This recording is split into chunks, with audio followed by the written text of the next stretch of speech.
The Cedar Hollow Brew, nestled in the heart of Cedar Hollow, Iowa, was a warm refuge on a crisp April afternoon in 2025. The scent of roasted coffee beans and cinnamon pastries filled the air, mingling with the soft hum of conversation.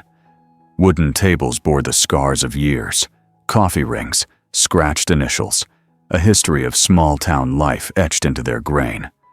A neon "open" sign flickered above the glass door, casting a faint glow on the sidewalk.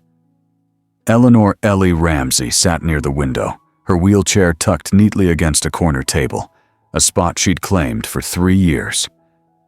At 47, Ellie was a retired Air Force technical sergeant, her service marked by a distinguished flying cross pinned proudly to her navy blue flannel shirt. Her hands, steady despite years of handling cockpit controls under pressure, folded napkins with the precision of a pilot plotting a flight path. She worked part-time at the shop, serving coffee, ringing up orders, her presence as unassuming as the faded paint on the cafe's walls. Ellie's wheelchair was a quiet testament to her last mission in Afghanistan in 2012, where shrapnel from an RPG had torn through her C-130 Hercules, costing her mobility, but not her resolve. She'd been flying a medevac run, evacuating a stranded unit under heavy fire. Bullets had ripped through the fuselage, one grazing her arm, another lodging in the co-pilot's seat. Her hands had stayed steady on the yoke, her voice calm as she radioed, "We're coming home?" But a final explosion had sent her spiraling, the aircraft skidding into the desert sand. She'd pulled her co-pilot from the wreckage before collapsing, her legs shredded. The distinguished flying cross came later, handed to her in a hospital bed as she stared at the ceiling, wondering if she'd ever feel whole again. Now, she wore the medal openly, not for attention, but as a badge of survival, a reminder that she'd flown through hell and landed on the other side. Her routine was simple: pour coffee, smile at regulars, keep the world at arm's length.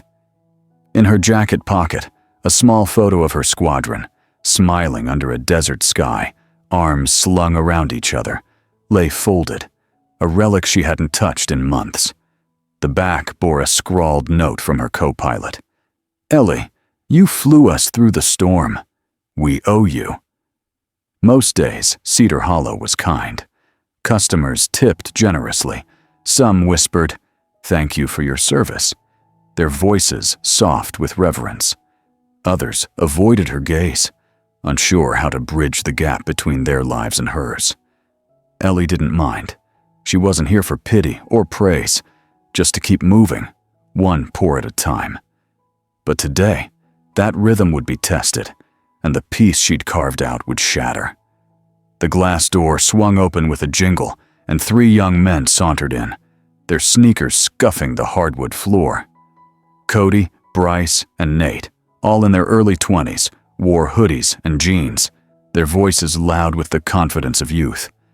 Cody, the leader, had a buzz cut and a smirk that dared the room to challenge him. Bryce, stocky and broad-shouldered, followed close behind, his laugh a sharp bark. Nate, the quietest of the trio, trailed them, his eyes darting nervously, eager to fit in, but uneasy with the edge in Cody's tone. Their laughter bounced off the walls, drowning out the soft hum of the espresso machine. A mother at a nearby table pulled her toddler closer, her lips tightening. An older man in a trucker hat glanced up from his newspaper, then looked away. Ellie didn't look up. She'd seen their type before, restless, seeking attention, harmless until they weren't. Cody's eyes landed on Ellie, zeroing in on the metal glinting on her shirt. "Yo, check it," he said, nudging Bryce with an elbow. "Grandma's playing soldier." Bryce snickered, leaning against the counter, his voice carrying over the clatter of mugs. "Bet that's from a thrift store. No way she's a vet. Probably just wants a free donut."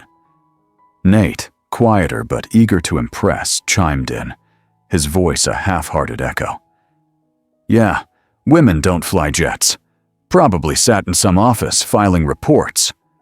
The words stung, sharper than Ellie expected, cutting through the armor she'd built over years. She kept her focus, setting a tray of mugs down with measured calm. She'd heard worse in briefing rooms and bars, from recruits who thought a woman couldn't handle a cockpit, from officers who questioned her nerve.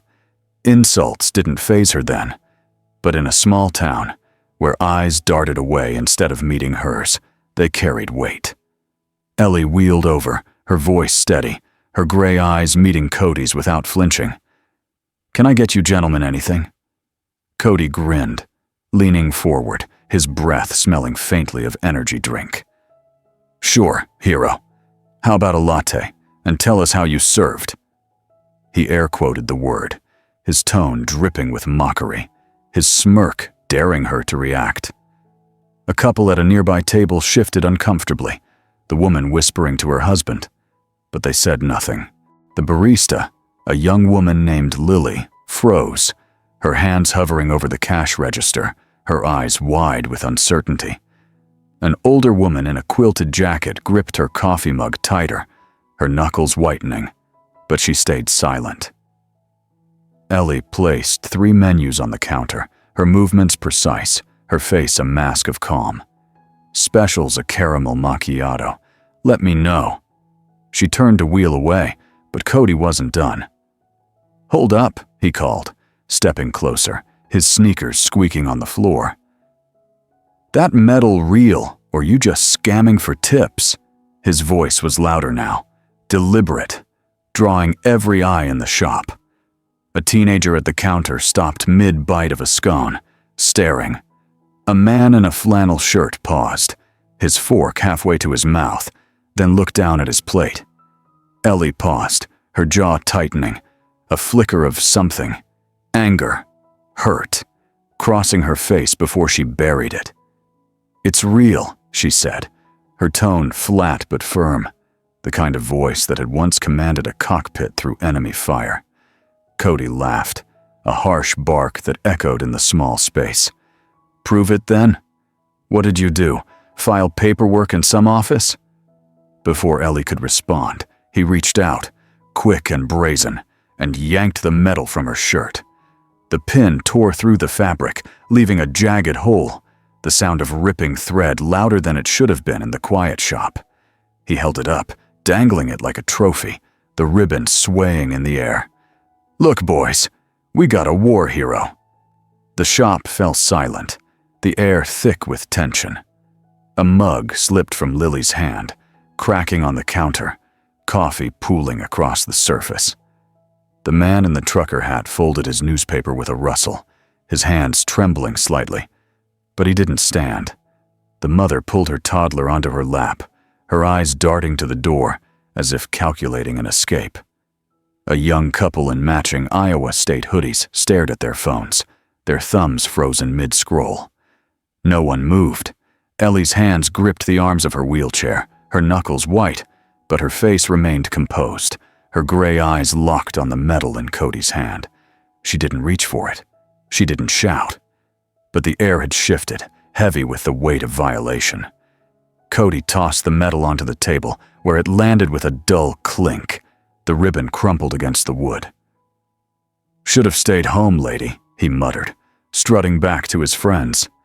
Bryce high-fived him, his laugh forced, while Nate forced a chuckle, though his eyes darted nervously to the door, his fingers fidgeting with the edge of his hoodie. Ellie's gaze lingered on the metal, its ribbon crumpled, a faint coffee stain marring the silver. The counter dripped, a slow, steady plink of coffee hitting the floor near her wheels. She wheeled forward, retrieved the metal with steady hands, and pinned it back on, ignoring the tear in her shirt. Her heart pounded, not with fear, but with the ache of being unseen in a town she'd called home for a decade.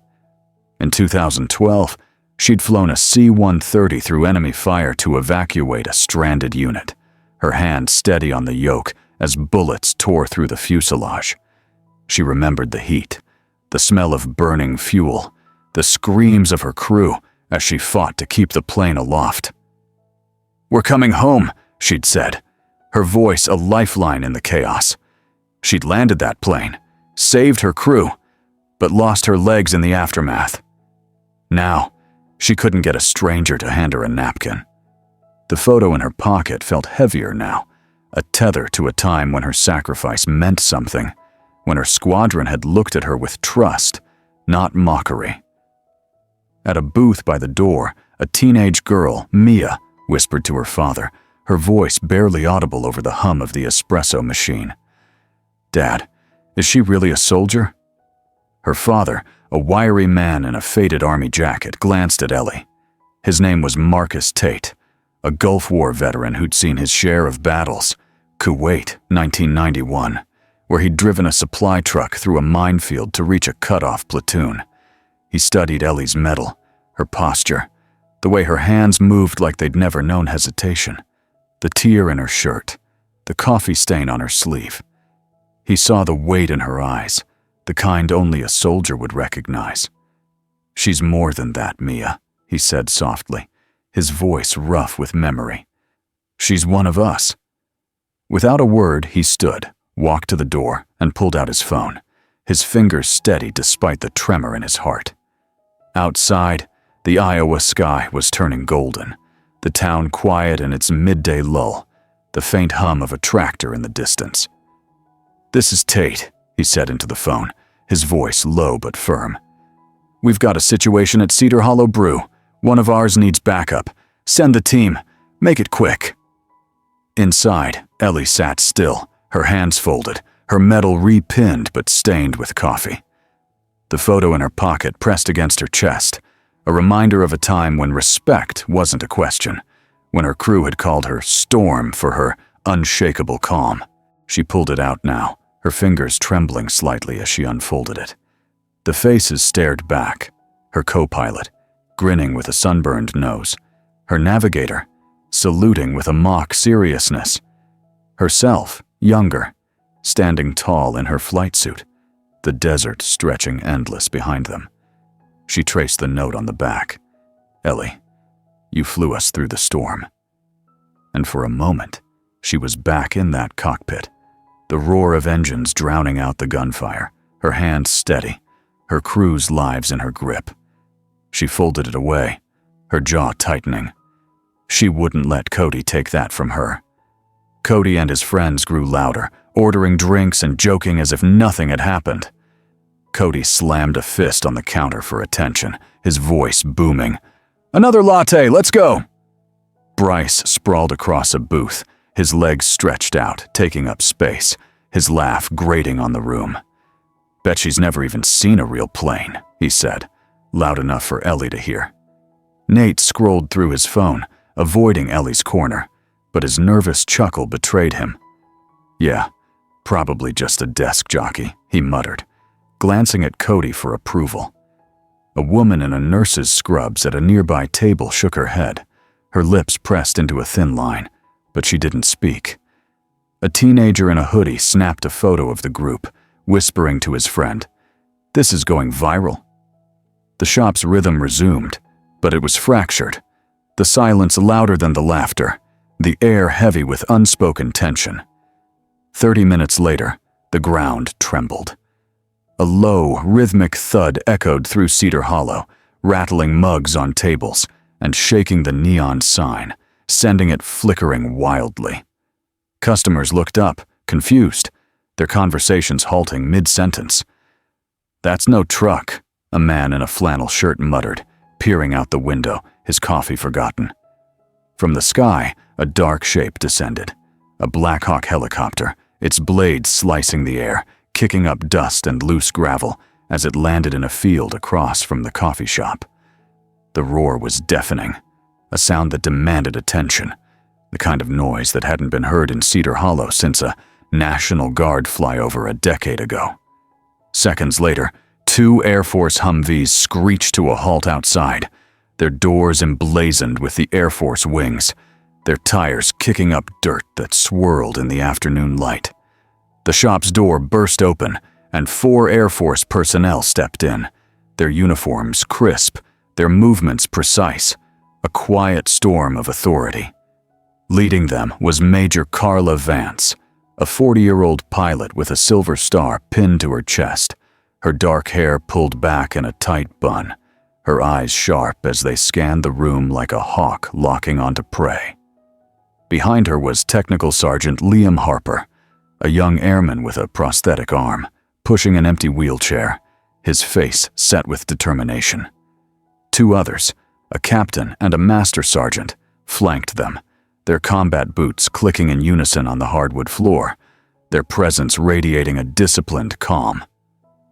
The room froze. Cody's mug slipped from his hand, splashing coffee on his jeans, the liquid pooling under his seat. Bryce sat up, his bravado gone, his hands gripping the edge of the table. Nate's phone clattered to the table, his fingers fumbling as he tried to pick it up, his face pale. Major Vance strode to Ellie's table, her boots echoing in the silence, her posture textbook perfect. She stopped, squared her shoulders and saluted, her hand snapping to her forehead with precision. "Technical Sergeant Ramsey," she said, her voice clear and commanding, cutting through the tension like a blade. "We're here on your behalf." Ellie's breath caught, but her training kicked in, muscle memory from years in uniform. She returned the salute, her hand steady, her gray eyes sparking with recognition, a flicker of pride breaking through the weight of the day. The shop was silent, every eye on the scene, the air thick with anticipation. Vance's gaze shifted to the counter, landing on Cody, Bryce, and Nate, her expression unreadable but heavy with authority. "We received a report of a decorated airman being disrespected," she said, her tone calm but weighted, each word deliberate, "and an assault on her service record." Ellie shook her head slightly, her voice soft, almost a whisper. "It's not worth it." But her words were drowned out by Sergeant Harper's step forward, his prosthetic arm glinting under the fluorescent lights. "With respect, ma'am," he said, loud enough for all to hear, his voice steady. "It's everything. You flew us out of hell in 12. I was on that C-130 bleeding out in the cargo hold. You got us home. I owe you my life." Ellie's eyes widened, a memory flashing. Harper, younger, his face pale, his leg torn open, her hands on the controls as the plane shuddered, her voice steady over the radio. "Stay with me, airman." "Harper," she whispered, recognition dawning. "Major now," he said with a nod, a faint smile breaking through. "Because of you." A murmur rippled through the shop, a collective intake of breath. Mia, the teenager, stood, her father beside her, her small hand raised in a shy salute, her eyes shining with awe. An older man in a Vietnam-era cap followed, standing slowly, his hand over his heart, his posture stiff but proud. A barista, her apron stained with espresso, joined them, her hands clasped in front of her, a silent nod of respect. The woman in the nurse's scrubs stood, her coffee mug still in hand, her face etched with guilt for her earlier silence. Within moments, half the shop was on its feet, a silent wave of respect washing over the room, a wall of solidarity that hadn't existed an hour ago.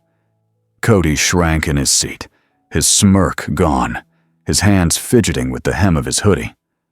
Bryce stared at the floor, his shoulders hunched, his earlier laughter a distant memory.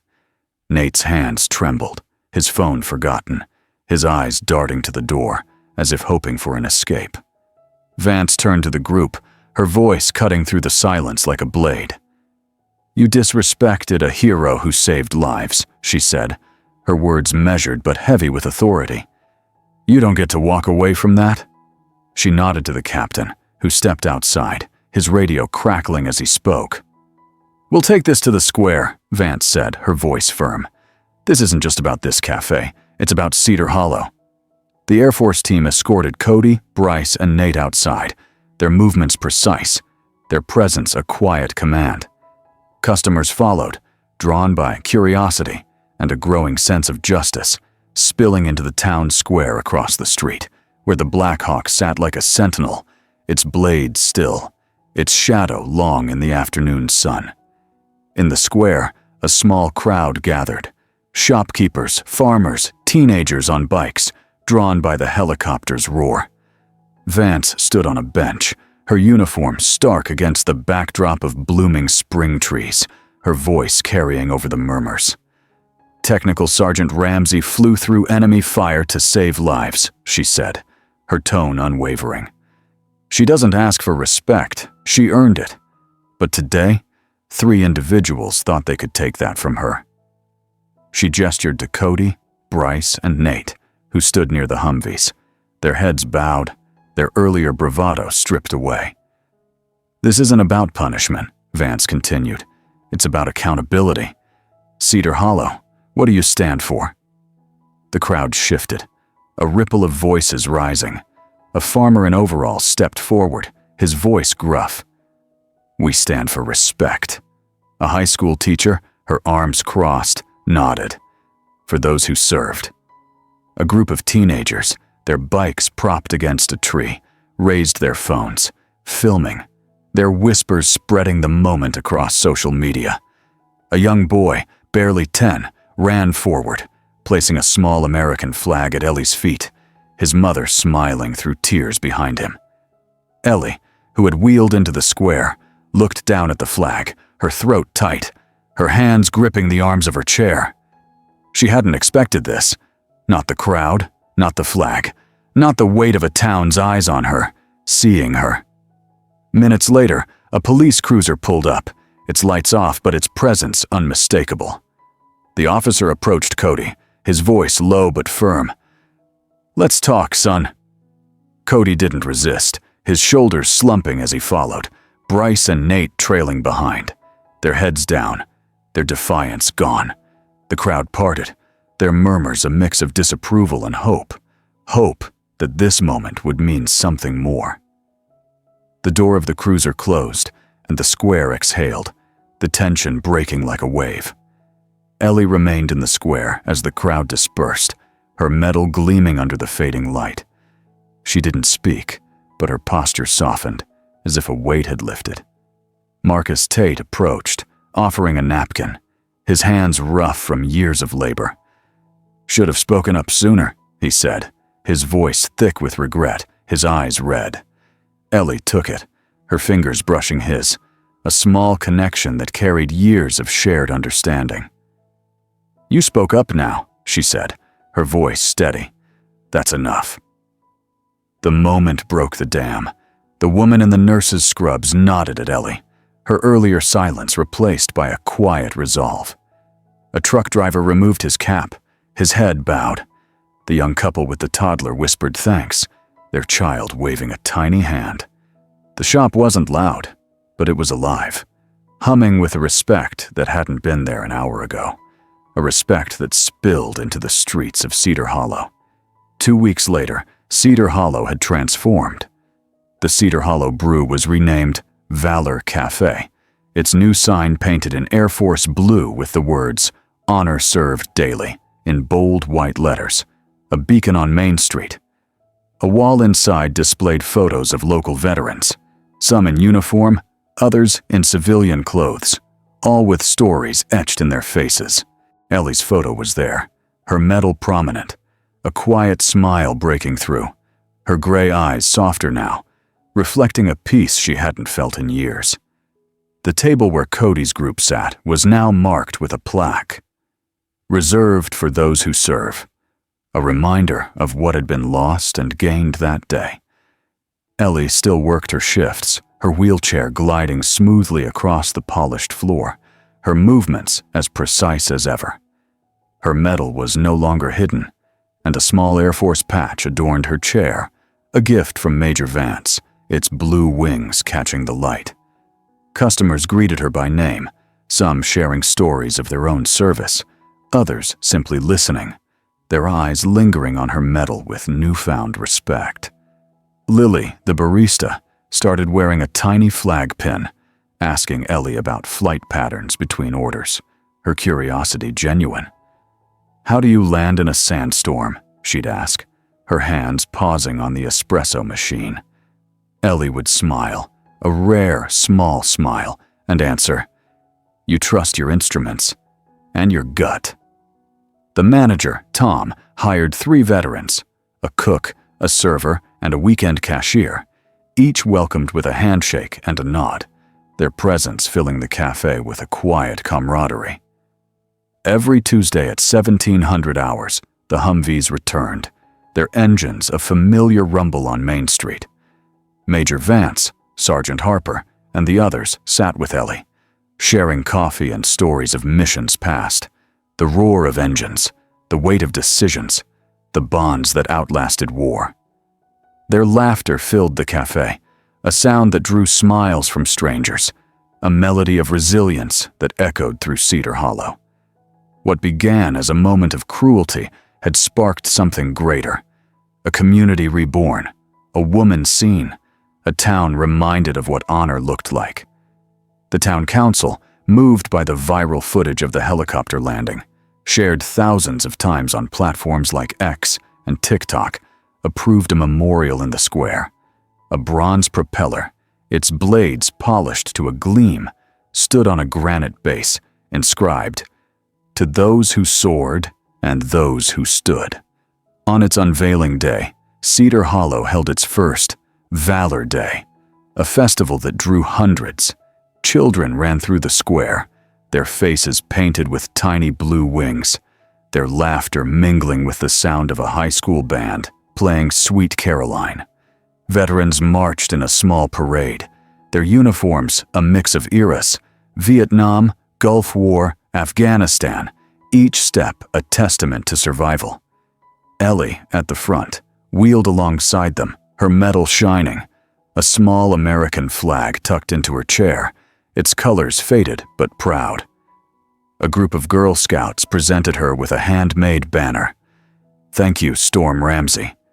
Ellie's eyes glistened, but she didn't cry. She saluted, her hand steady, her heart full. Cody, Bryce, and Nate faced community service, their bravado gone, their actions a lesson etched into Cedar Hollow's memory. Cody, in particular, changed. He started volunteering at a VA center in Des Moines, his hoodie replaced by a plain shirt, his eyes quieter now, carrying the weight of his mistake. He'd written Ellie a letter, delivered through Lily, apologizing for his actions, promising to learn. "I didn't know what that medal meant," he wrote. "I do now." Ellie read it once, folded it away, and said nothing. Her focus was elsewhere, on the young female recruit who now came for coffee every Sunday, asking about pilot training, her eyes wide with ambition. On the Vietnam vet who finally wore his medals again after 40 years, his hands trembling as he pinned them on. On the community that saw her, truly saw her, for the first time. One evening, as the Iowa sunset painted the sky orange, a young man in a Navy uniform stepped into Valor Cafe, his duffel bag slung over his shoulder, his cap clutched tightly in both hands. He hesitated at the door, his eyes scanning the room, uncertainty etched into his posture. Ellie noticed, wheeling over with ease, her Air Force patch catching the warm glow of the setting sun through the windows. "First deployment?" she asked, her voice warm, her gray eyes steady. He nodded, his voice barely a whisper. "Submarine duty, ma'am. Next month." Ellie gestured to the empty chair at her table, her smile small but genuine. "Grab a seat. Coffee's on me." He sat, his shoulders relaxing, the weight of his future easing in her presence. Harper raised his mug, a silent toast, his prosthetic arm glinting in the light. Around them, veterans and regulars lifted their cups, their silence speaking louder than words. "You are seen. You are one of us." The moment caught the eye of an older man in the corner, his hands gnarled from years of farm work, a bronze star pinned to his jacket. His name was Harold Jenkins, a Korean War veteran who'd kept his service quiet for decades, the weight of forgotten battles heavy on his shoulders. He'd been in the cafe the day of the incident, silent like the rest, his guilt a quiet ache. But watching Ellie now, seeing her steady presence, her quiet strength, something shifted. He stood, his chair scraping the floor, and walked to her table, his steps slow but deliberate. "Ma'am," he said, his voice rough. "I've been hiding this too long." He unpinned his bronze star, its ribbon faded, and placed it on the table, his hands trembling.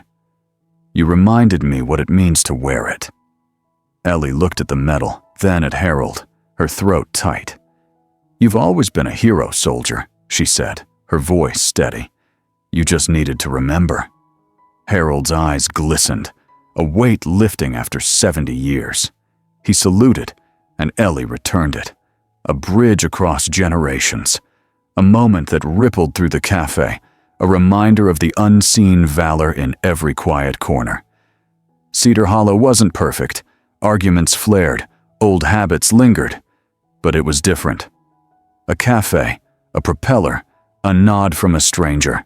Small acts that carried the weight of valor, earned not through noise, but through standing tall when no one else would. One night, as the cafe closed, a note was taped to the Humvee outside. "We fly for those who never break." Inside, Ellie sat with her squadron photo, her fingers tracing the faces, their laughter echoing in her memory. She didn't smile often, but when she did, it lit the room, a beacon in a town that had learned to see. If you believe no veteran should stand alone, comment, honor, and share this story. Because the quiet ones, they're the ones who move the world.